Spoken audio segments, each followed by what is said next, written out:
Hey, I want to share with you out of Haggai chapter 2 about the glory of God.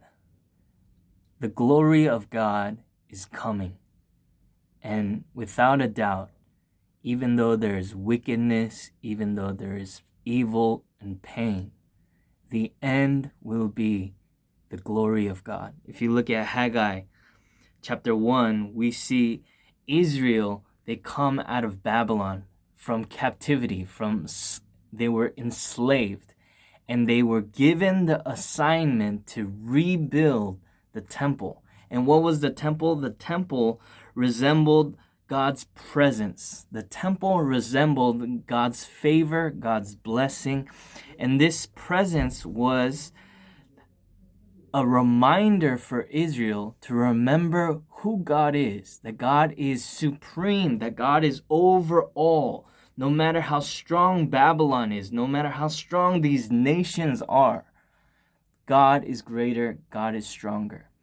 And what we see in Haggai chapter 1 is Israelites, they get busy. Their priority when it began with building God's temple, to see God's presence, to be in God's presence and God's glory, they begin to build their houses.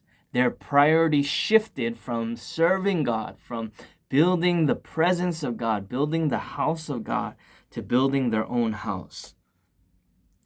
Their priorities switched when they were in captivity because there was no presence, because there was no covenant. What does that mean? God made a covenant with Israel, but because Israel kept sinning before the Lord, because they kept giving themselves to idolatry, giving themselves to and going against the covenant, we see that Israel, they were in captivity, they were in difficulty and hardship constantly because they were going against the covenant. But what we see is God never goes against his covenant, and he gives an opportunity in Haggai's time for them to rebuild the temple. And 15 years pass, and still the covenant, the temple is not built. Why? Because they had different priorities. Their main desire now begin to shift, and they start building their own houses. They were more concerned with building their own house than they were the house of the Lord. And you know what God does in Haggai chapter 2? He encourages the people and he gives his promise. He says, more than the former glory, the latter glory will be greater. More than before, the glory that you will see is going to be greater. And why does he say that? He says that because it's because of his covenant. This is what I covenanted with you when you came out of Egypt, and my spirit remains among you forever. Do not fear. And in Haggai chapter 2, verse 6 to 9, he says, this is what the Lord Almighty says.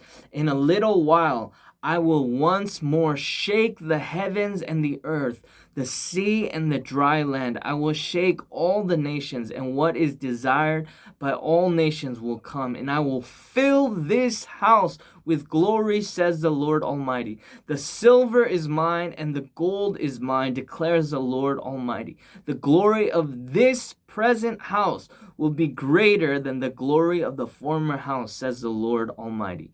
And in this place I will grant peace, declares the Lord Almighty.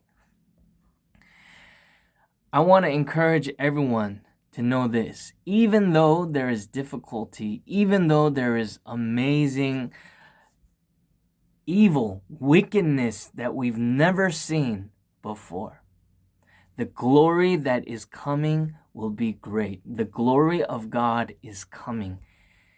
Let's give our priorities to building the house of God, to being in his presence, to being with him. We are going to see the greater glory. We are going to see the latter glory. And this is the promise of God that encourages us that God, he is in control. He is Lord over all things. He is Lord, and he reigns supreme and has all the authority. So I just want to encourage you guys, no matter what goes on in this world, know that there is the Lord's glory that is coming, and he will reign forever. God bless you.